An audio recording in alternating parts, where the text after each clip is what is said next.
Allah subhanahu wa ta'ala says, use your hikmah. Udu ila sabil rabbika bil hikmah wal maw'izati al hasana wajadilhum billati ahsan. Invite all to the way of the Lord with wisdom and beautiful preaching, and argue with them and reason with them in the ways that are best and most gracious. So the remaining part of the answer, I have used human logic to explain why does Islam permit certain things, prohibit the other things, etc. But the final answer, whatever reason we use, alhamdulillah, Allah is the person who knows everything. The final answer is Allah subhanahu wa ta'ala, Allahu alam. He is the person who has the absolute correct answer. We use the help of Allah subhanahu wa ta'ala from the Quran and Sahih Hadith and supplement it with a hikmah. But the best answer is known by Allah subhanahu wa ta'ala. These may be the most probable reason why Allah has prohibited certain things or allowed certain things. And I would request that if every Muslim memorizes the answer to these 20 common questions, even if he is not able to convince a non-Muslim to accept Islam or make him realize the full truth of Islam, at least, inshallah, he will be able to remove the animosity in the mind of the non-Muslim. At least he will be able to neutralize him. So if every Muslim memorizes the answers to this set of 20 common questions, inshallah, he will at least be able to convince 80% of the non-Muslims, 80%. And this set of 20 common questions, how have they been evolved?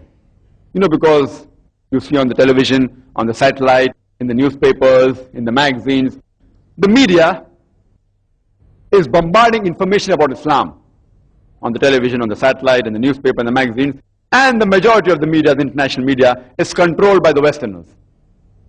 And they project Islam in the wrong way, not in the true picture. So these misconceptions are evolved around the mind of a non-Muslim by watching television programs, by reading newspaper, and whatever information they get from this media, they think that itself is Islam. So these 20 common questions are based on what the media portrays Islam as. This set of 20 common questions, a few decades earlier, they were different. After a few decades, they may change. So this 20 common question is applicable for this particular time. And alhamdulillah, whichever part of the world you travel, this set of 20 common questions remains the same. Alhamdulillah, by the grace of Allah subhanahu wa ta'ala, I have traveled to America, to Canada, to UK, to South Africa. Here I had come earlier in Malaysia, in Gulf countries, Saudi Arabia, UAE. Alhamdulillah, the 20 common questions are the same. They remain the same throughout the world. As I said, they arise due to how the media portrays Islam as. There may be an additional one or two questions depending upon the culture of that area or depending upon the surrounding. For example, when I went to States, the common question was that why does Islam prohibit interest? Which may not come in the 20 most common question, but that's common to that particular locality. Or can we have the meat of McDonald's of USA, you know, with halal or haram? These are additional common questions. And as Brother Arif Sultan said, even here in Singapore, there may be additional 2 or 3 questions.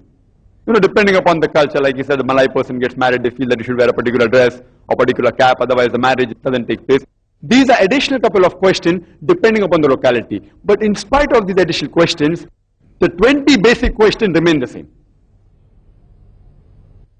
And to this 20 common questions, I have added a few questions which are specifically common to the non-Muslims of India. Because Indians constitute about 1/5 of the population of the world. 20% of the world population, they are Indians. And besides that, alhamdulillah, Indians are spread throughout the world. Wherever you go, you will find them. Even in Singapore, many Indians. In America, in Canada, in UK, in Malaysia, wherever you will find Indians. So, invariably, and finally, these even become the common question amongst the non-Muslim throughout the world.